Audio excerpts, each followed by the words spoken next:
So much to get to today here on the Chin Music Show, our baseball show at TalkNorth.com. We got all-star stuff. We have Justin Morneau, Josh Hamilton remembrances. We have Tommy Watkins getting to go to throw batting practice, home run derby batting practice to Buck. We have the Twins playing better baseball, and we have some people coming back from injury. LaVelle's going to give us an ownership update, and we will do our Booze and Blue segment at the end of the show.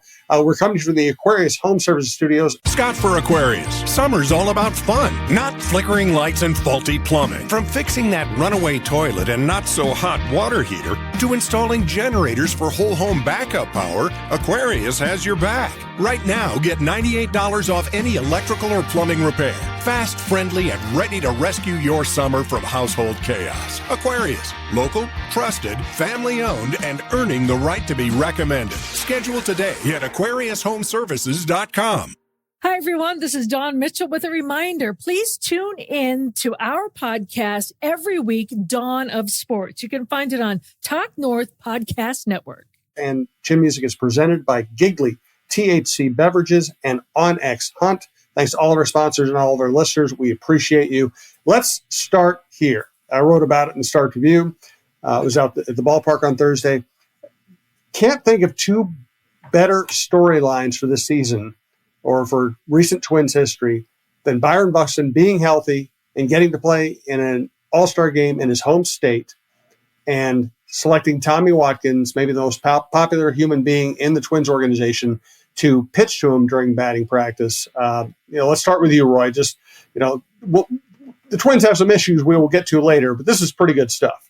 It's great stuff all the way around. It really is. We've been to quote that, the great Dusty Springfield song. We've been wishing and hoping and planning and scheming for Buck to stay healthy for a full year, just one time. And at least he's been healthy for a full half year, and we see all of his wonderful talents on display. Travesty that he wasn't voted in. He's the best center fielder in the game for this first half of the season, but he's going to be in the home run derby, and then we get to, as you said, Tommy Watkins being one of the best human beings on the planet. I mean, not just in Twins territory.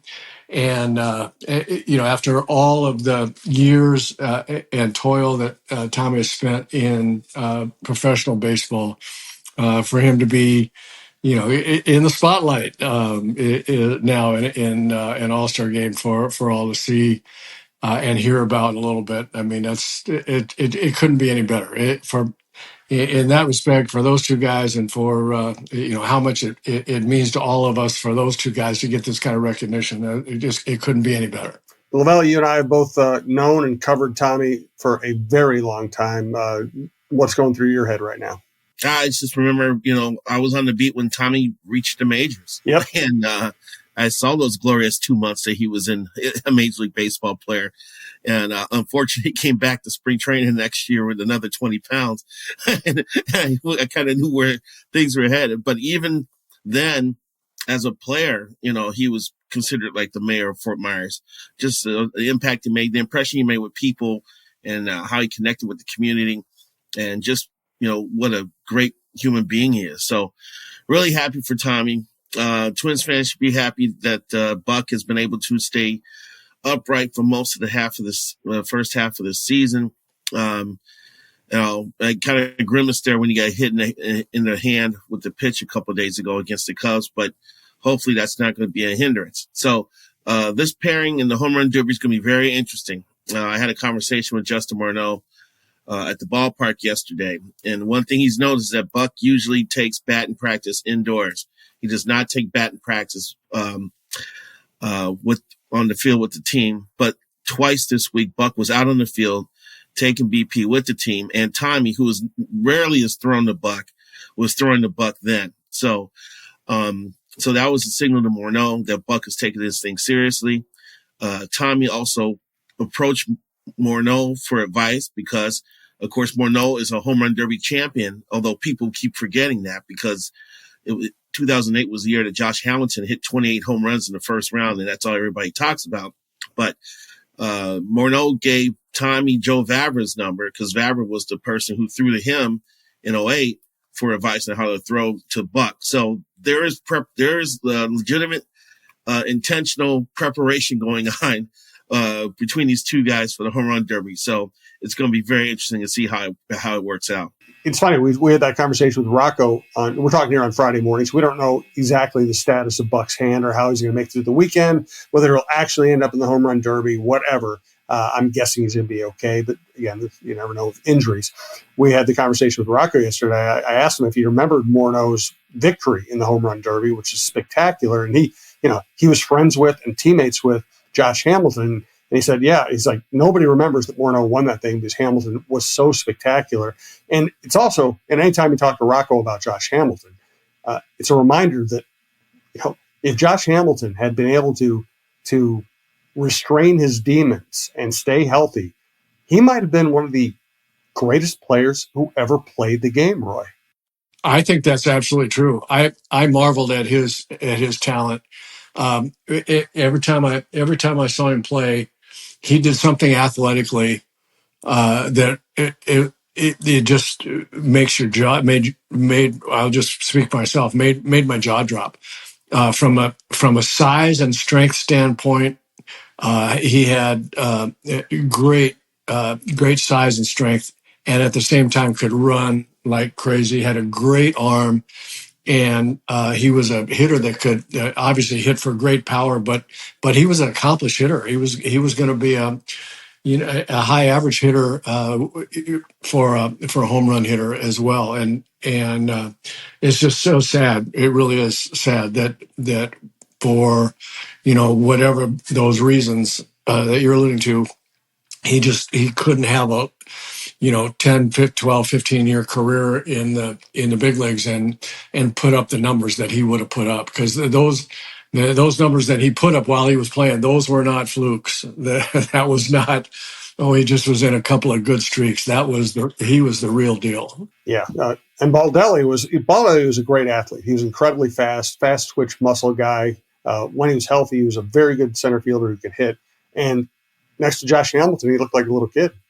Hamilton had like a size 15 shoe. It was like he had like this, he was just put together to be an athlete and to do great things and just be fantastic in whatever field he was on. And so, yeah, it's a shame that he was unable to fight off the demons that kind of tormented him during his career, because he sure was tantalizing when for the moments he was on the field. So one of the most physically gifted players to ever reach the majors, but he's in that list of people who cannot realize their potential. And it's too bad, because it would have been something spectacular to watch if he could have put everything together and kept his, personal life in order. We have reason to watch this home run derby because of Buxton. Do you guys like the home run derby in general when there's not the obvious draw of like a Josh Hamilton or Justin Morneau, Byron Buxton, something like that, Roy?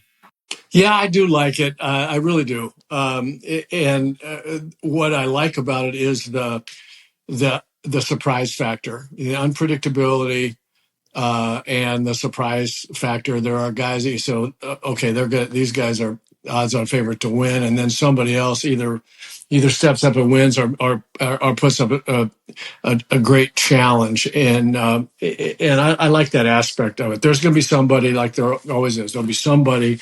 Hopefully it's Buck that gets on a roll and is able to do some really exciting things. I think it's exciting for the fans, for that reason. I mean, I'm not alone in liking first of all just how hard and far these guys hit a baseball is just fun, exciting to watch. But then in the competition of doing that, and in the format they have, where they have to swing and swing and swing and swing, and time with the time factor, I just think that it sets the stage for some real some excitement and unpredictability and fun because of all those reasons. Do you have any concerns about Buxton putting himself through that physical test in the middle of the long season?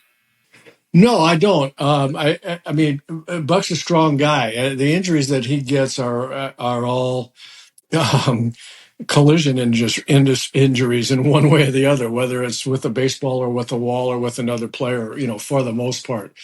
And I think I think he's strong enough to to do that. And because of where the home run derby is and in the week and the amount of time that the players get off now and during the week and after the All-Star game, and he'll play whatever he'll play 4 or 5 innings in the game itself. I think that's fine. I don't think he'll have a problem. Here's a quick quiz for you guys. Who won the home run derby the year was at Target Field in 2014? I have no idea. Oh man. That's what I got to look up. It was Yoenis Cespedes. Oh, that's right. I was going to guess. I was going to guess Stanton. Stanton hit some absolute July 4th rockets in that one, but that's right. Cespedes went off that year. I forgot that completely. And LaVelle, that's what we're talking about there, right? With some guy who goes, well, yeah, he should be in there because he's hit some home runs this year, but it's not going to be him. But it was him. Stanton almost hit a ball that left the entire stadium during that home run derby. It was way up in the third deck. I mean, way up there. I was astonishing. Brian Dozier was representing the Twins. He had his brother pitch to him. His brother was so nervous he couldn't feel his hand. And that ended up not working out well. Morneau was playing with Colorado. He participated too in both Morneau and Dozier, and future twin Josh Donaldson did not get out of the first round. Cespedes, that's a good pull. I did not remember that at all. All right, let's get to some current Twins stuff that affects the standings and this team's immediate future. LaVelle will also give us an ownership update. First, I want to remind you we are brought to you. We're sponsored by Giggly THC Beverages. They have more and more variety now. Now they have candies and gummies, all kinds of other stuff. What I really love is the cocktails. My wife likes the teas. I've told you this before. This company's going big, and the reason the company's going big is because when people taste it, they love it. We have that conversation around the Talk North offices all the time. Everybody's going home and drinking Giggly because they don't get a hangover. You feel good. It helps you sleep. You wake up feeling great in the morning. We're talking about real fruit juice, all natural ingredients, low number of ingredients, ashwagandha, ginseng extract, and again, it's going to make you feel good. So go to your local Quick Trip, or if you want to make things really easy, go to giggly.com, Gigli.com. Use the promo code GigglyNorth for your first discount. After that, if you just pay attention to their social media feeds, there will be more and more coupon codes popping up. I think Giggly25 is their other recent promo code they put out. But if you go in, tell them Talk North sent you, and I guarantee you will like this stuff. Also want to let you know that the weather's warming up, and that means it's time to put your augers away and time to grab the boat. Let Onyx Fish help you find the next best bite. The Fish app offers the most comprehensive fishing tool for increasing your success. Use the Fish app to find new places to fish and sort lakes by species, abundance, trophy, and keeper potential. Onyx Fish also shows you hot spots, lake-by-lake regulations, and private and public land ownership information. Download Onyx Fish on the App Store or go to onyxmaps.com/fish to get more information about the app that is changing the game. All right, let's get to the current team. As they enter the weekend, facing Skeens on Friday night, they've won 2 straight series against good teams. They're still kind of hanging around the edges of the wild card competition. They should be getting healthier after the break. LaVelle, give me your assessment, where they stand and what the realistic hopes are going forward here. Well, Chris Paddock's outing on Thursday notwithstanding, I'm seeing the starting pitching starting to be a little more reliable. David Festa actually pitched fairly well against the Cubs on Wednesday, and Simeon Woods Richardson has like a 1.8 ERA over his last 5 starts. Yes, Rocco's been pulling him out after 5 innings, but he does have the bullpen that can finish the job if Simeon can get them to the 6th inning. So these are good signs as the Twins move into July and August here. They do have some guys coming back. Zebby Matthews is on a comeback trail. Looks like he could be in line in the upcoming weeks. And of course, we're all looking forward to Pablo coming back sometime in August or September, helping the final push. But I think the fact that they're pitching a little better now, the rotation in particular, is allowing this team to hang in games, come up with ways to win, or get out to good leads and hold them. I see the confidence is growing. You can kind of feel the vibe in the clubhouse now that they think they have a chance to win when they go to the ballpark now. They've been playing fairly fundamentally sound baseball defensively. It hasn't been perfect. We still need some guys to get going. And Carlos Correa, man, we're past 4th of July. He's got a 0 WAR. I mean, he's got to get going.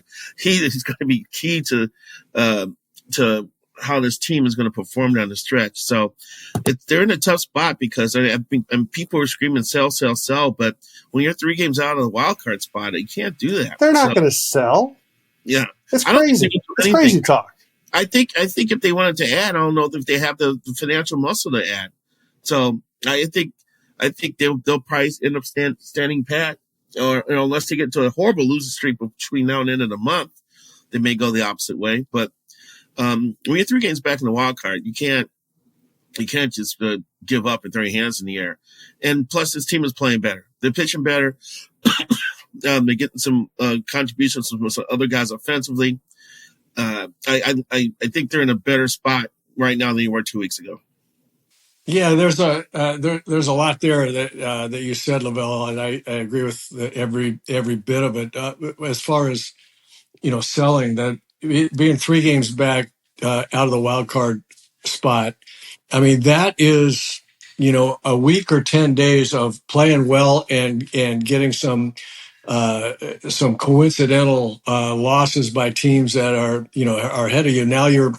Now you're right at the wild card entry spot, and the fans start getting excited again. I mean, you absolutely can't sell it. That's silly. I mean, Jim, your reaction's the right one. There's that's silly talk. But the season is really playing out and needs to play out the way we've been talking about it since spring training, and that is the bullpen was then and is potentially lights out, and they have gotten back to that spot with the emergence of Louis Varland pitching as lights out as he has now, with Brock Stewart healthy again, and the way that stuff that he throws up there, and Griffin Jacks and Duran. I mean, that is a formidable bullpen, and we've said it from the beginning. Can the starting pitchers get them into 5 1/3 or 5 2/3, and you see why Rocco is pulling Festa in the 5th, and pulling Simeon in the 5th oftentimes, because not only does he have that lights out bullpen, but he's got depth that are in the lights out bullpen. So. I said a month or so ago, it's going to be critical for Rocco and his pitching coach to manage this bullpen just as in all-star fashion, because that's the strength of the club, and you can't wear them out. And yet, with the starting staff, he's going to have to use them a lot. So that still applies as well. Rocco's use of the bullpen, and then finally. I said early on, I actually thought it was on the offense. I still think it's on the offense. Without Pablo, it's a little bit shaky, but I still think there's enough depth and enough ability in the starting staff to get 5 innings. To, as LaVelle said, just give this team a chance to hang around. You don't give up, and like yesterday, don't give up 6 runs in 4 innings or 5 innings or whatever it is, and give them a chance to hang around, because they've got a pretty good offensive mentality in terms of believing that they can come back at any time. So just keep them in the game. And now I'm back to where I've always been. It's on the offense, and it's on Correa in particular. Now, we said everybody's got to contribute, and then Royce Lewis and Correa and Buck have to lead the way. And Royce is, maybe starting to find himself. Buck's going off, and Correa just has not been there. And for a team with an offense like this that only really has right now one stud that can carry a club, you need the other guy that has been a stud in the past to be a stud again. And so we're looking the second half of the season for Correa.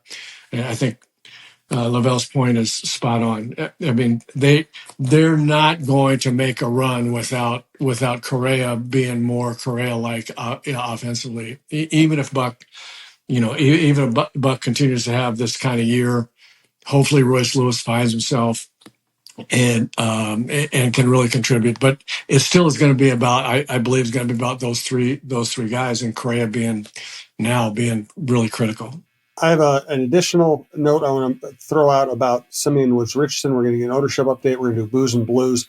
First, want you to hear from Talk North star Michael Russo for Clamshell Beach Resorts. Hey, have you been dreaming of a lake cabin lifestyle with boating, fishing, and family fun in northern Minnesota? Well, lately I've thought a lot about how cool it would be to have a getaway like so many Minnesotans. And if you're like me, you probably think that owning your own lakeside getaway is beyond your budget. Well, if you think lake cabin real estate prices keep going up, well, think again. This is Russo, and I'm here to tell you there is an affordable way to enjoy a cabin lifestyle and all that goes with it. And yes, I said affordable.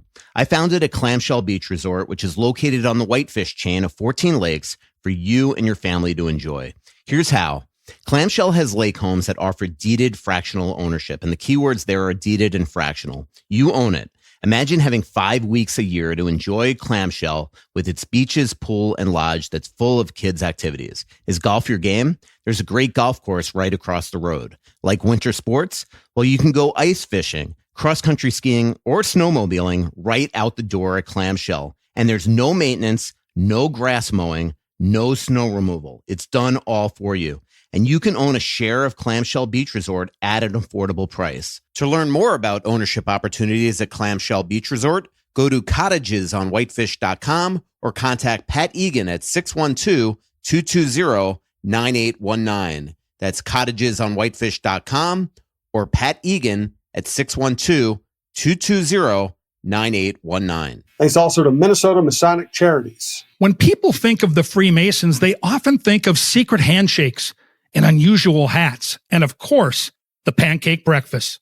Minnesota Masonic Charities would prefer that you think about the work that they do right here in our community. Places like the Masonic Cancer Center at the University of Minnesota or the Masonic Children's Hospital and the Masonic Home in Bloomington. They are just a few examples of the important work that the Freemasons support here in Minnesota. As part of the largest fraternal organization in the world, Masons have consistently answered the call when it comes to charitable needs. We look forward to learning so much more about their many programs here in the weeks to come. And here's Talk North star John Krasinski for True Vision Institute. True Vision Institute in Bloomington. I've been telling you about it for months now. Just a life-changing experience for me to go to True Vision and have LASIK surgery this summer. Everything is easier for me after having LASIK surgery. I don't have the hassles of contacts and eyeglasses. I don't have to worry about going in for annual appointments to get the eyes checked, and also to make sure that I have the latest and greatest style of glasses, and I'm not looking like some washed up 46-year-old like I am, trying to stay ahead of the trends. I don't have that anymore. I'm just going around free and clear without anything on my face, and that's all thanks to the good folks at True Vision. When you go into True Vision, you will immediately notice how welcoming, how warm, how friendly, and how knowledgeable the staff is there. They get you in, they get you checked out, they find the right vision correction options for you. And then Dr. Chu is just world class in how he helps you through the procedure, how he makes sure that he gets you taken care of, and like he did with me. And I've had zero issues with my vision since I had the surgery in July.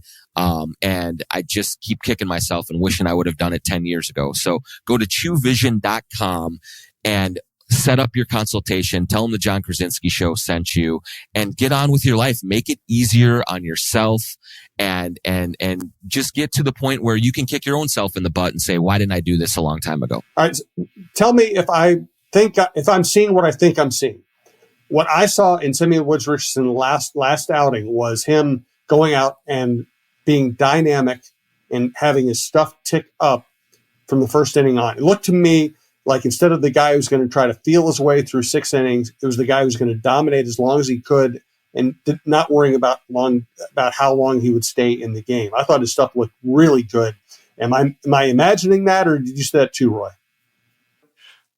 In attitude, to your point, and I so much so that I almost felt like that might have been something that that Pete Mackey said, the pitching coach said to him. He said, "Look, give us the best 4 innings or 5 innings that you have. Just get." And it's back to the point that I was making earlier that LaVelle made. Just hold them down, hold the other team down, give us a chance. When you exit in the 5th inning, or if you can get to 6th inning, have it be that we still got a real good chance to win the ball game. And that's kind of the way it looked like he was pitching. Fastball was good. He used it well. His other stuff he had control of. So and the actual trajectories, the actual stuff of his secondary pitches looked good. So yeah, I mean, and I'm just going to go back to that. If you'd love it, we'd all love guys who pitch 8 innings, pitch 7 innings. It's not the way the game is anymore, unless you're Skeens or you're Scooble or some of these guys.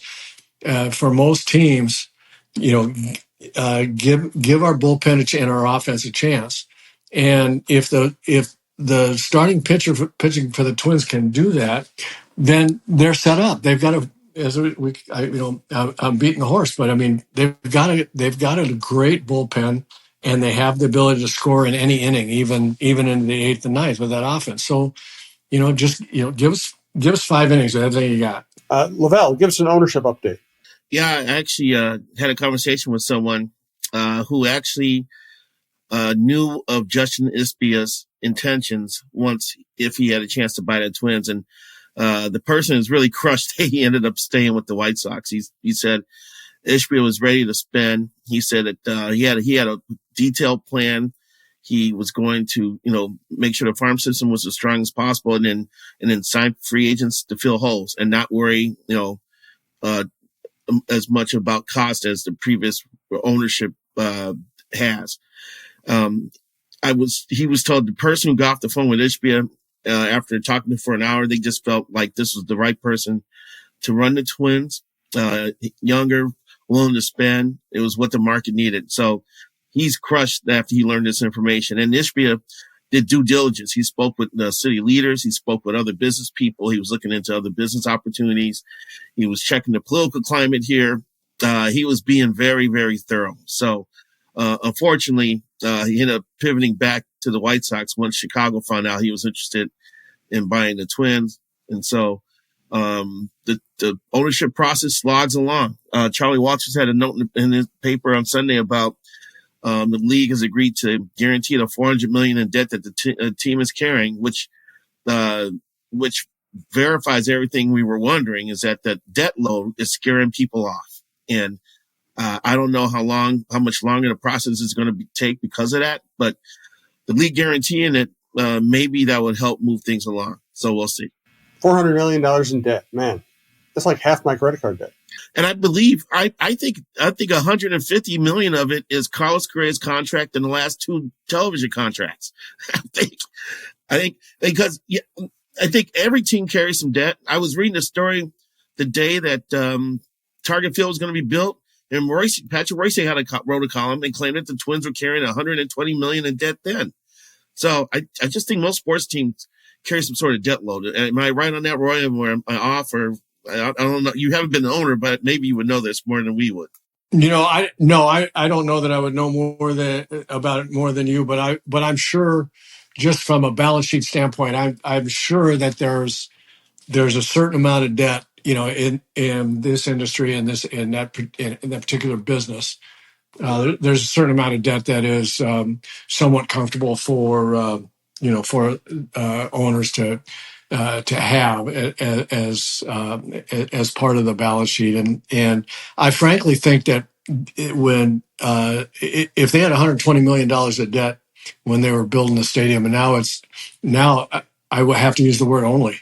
It's only $400 million now after all these years, and Joe Mauer's contract and Correa's contract, and just the way that they didn't. I mean, the local radio and television deals are, especially television, is. I mean, that's got to be killing them. Last few years, I know that from being part of Fox Sports and then Bally's. I mean, I don't know the numbers. I just know that the amount of money that was that the Twins were getting, it was not commensurate with around the league for the most part. So I'm actually I'm not surprised at all at $400 million of debt. All right, let's get to our Booze and Blues segment. Does anybody have a nominee for most underrated band in history? If not, I can start us off. I'll go ahead while you guys think about it. Little Feat. Lowell George, great slide guitar player. It was kind of an all-star. I can't say it was an all-star band because they weren't superstars, but they were all so talented. They had multiple lead singers. They could sound like they were on Bourbon Street. They could sound like they were actually from LA, which they were. They played all kinds of different genres, but they also could be fun. I mean, Dixie Chicken is one of my favorite songs of all time. Fat Man in the Bathtub. They could play blues, New Orleans style, jazz, rock, pop. They brought in horn section. They were just a blast of a band. They didn't last very long, which is why they're underrated, but I loved that band. I think that's a great call. I hadn't thought about Little Feat in a while. That is a great call. And LaVelle, go ahead, LaVelle. No, I've heard some Little Feat in the past, and it's been pretty entertaining. And I know some people who really like Little Feat, so I like the suggestion. Put it on the list, man. I think that's a good pull. And did you have a bourbon or a liquor recommendation for us today, LaVelle? I did. I don't know if it's a recommendation once you hear the ending of this, but Buffalo Trace Distillery, which makes a number of different bourbons, they set out to create the perfect bourbon, and they believe they have. In Colonel E.H. Taylor's Distillers Council, it just was released this month. E.H. Taylor was a pioneer in the bourbon making industry. He has processes that have been patented that Buffalo Trace has used since the 1800s. And to make this special bourbon, they went back and pulled out Taylor's recipe from 1880 to create what they believe is an award-winning bourbon. It's a 100 proof. It's an Grecian decanter. It relies on all of Taylor's talents for putting together bourbon through the years. And this bourbon is just now in the market. It could be yours, Roy and Jim, because I know you guys can afford it. It could be yours for the reasonable price of $1,500 a bottle. How much? $1,500. $1,500. Good Lord. Wow. I couldn't, there's no way I could justify spending the amount of money on a bottle of bourbon that I could get a great used guitar for. So that ain't happening for me. I'm guilty drinking it. Yeah. Have you guys had Pappy Van Winkle? Yes. Yes. I liked it, but at least the time I had it, I thought it was very good, but I didn't think it was otherworldly. What did you guys think? I thought it was very good. At the time I had it, it was because someone was buying it for me, and it was $60 a shot at that time. I think it's in the $300, $400 range for a shot. That bottle's gotten really expensive, but I thought it was good. Fabulous. I wouldn't say fabulous, but I like the way it hit my palate, and I like the way it exited. So those are my two requirements for a good bourbon tasting. As long as there's no violence involved, I thought it was fairly smooth. Roy, I don't want to hear LaVelle talking about things exiting. I think that's not a good mental I was wondering. Like I'm not exactly sure what the criteria for exiting would be. We don't want to know any more about it. I have certain criteria about that too, and so far it hasn't applied to bourbon. But that's not what I meant. Thank God.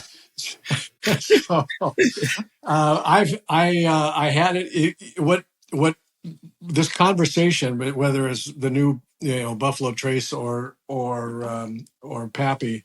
It reminds me of his conversation we've had about a lot of things, tequila and wine. I've had it. I thought it was exceptionally good compared to some bourbons that I like that were a fraction of the cost. The value wasn't there for me. So I think, as with wine and probably tequila and now probably with bourbon, you have to have a palate like LaVelle's for bourbon to even come close to thinking about justifying some of that cost. For me, I'm not going to denigrate my palate at all in tequila or wine or in this case in bourbon, but my palate deficiencies just don't. If it's that, or if I've got a really good sense of taste, and I just recognize that it's too close. It's too close. That a $60 or $70 or $80 bottle of something that I like is too close to a $300 or $400, or in this case, $1,500 bottle of something. Good point. I have a question for you, Roy, though. When your good friend Paul McCartney comes to town in October, will you have him over to your house for Pappy Van Winkle? And are you planning on going to the concert that was announced yesterday? And if so, can you get us tickets? Since you're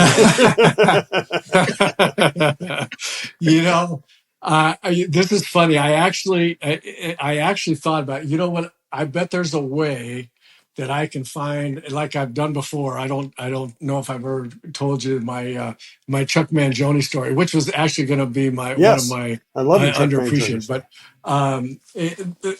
I have actually thought about just like 2 days ago. I thought, when I heard about McCartney coming, I thought, I'm going to write him a note, and I'm going to put in the note, I'm going to put in some pictures of his family that we took. Interestingly, with all that time, we only got one picture with Paul. He was kind of reluctant to be in pictures. We had pictures of a lot of pictures of his kids, and with Linda, we had one picture of Paul who was standing kind of knee deep in the ocean, holding his new baby David at the time. Is the only picture we have. But I thought that I would, put some pictures of us and his kids and all that in an envelope and write him a note. Do you remember this? And would love to see if there's a chance. And then I got to thinking about it. I go, what an idiot! That was close to 50 years ago, and I've had no contact with him.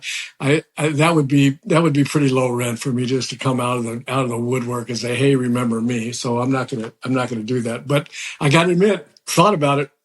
And I saw. Did either of you see McCartney at Target Field last time around? I did not. No. He was fantastic, and his band is so good. The band is just so good. He's still great. I just love the fact that we can do an entire Booze and Blue segment on this some point. I mean, Rolling Stones are still touring. Paul McCartney is still touring. Ringo Starr still has his all-star band and is still touring. Springsteen said he's going to keep touring, and his inspiration, he's always toured. He's going to keep touring in part because he says, if Rolling Stones can do it, we can do it. I just love Power still touring. Pardon me? Tower of Power is still touring. Tower Power is still touring. I just love the fact that, it looked like in the 60s and 70s that every great rock star was going to die by mysterious means before they hit 35. And now you have 75, 85-year-old people, and they're still great. That's what I was going to say about relative to Rolling Stones and Springsteen. I don't know anything at all about Springsteen and his band and what their early personal habits were, but I would bet a lot of money that there were less drugs going on in the E Street Band than there was just with Keith Richards by himself. Yes, probably outdrugged the whole E Street Band. So I can see why Springsteen would say, you know what, if those guys can do it, we can do it, because there's got to be times when Keith Richards doesn't even know what town he's in. So it's amazing. It's just amazing, and Keith Richards is still great. It's not like he's washed up, or you can tell that he's done 80 million drugs. By looking at him, yes, but I'm talking about by the way he plays the guitar. He's always in time. He's always leading the band. He's still fantastic. And fell out of a tree, or fell out of a coconut tree. dropped on his head, or whatever the hell Fell that out of a was. tree. The dude fell out of a tree. Oh, man. It's beautiful. All right, I think we can end on that note. Enjoy the home run derby. Enjoy the All-Star game. We'll talk to you next week, guys.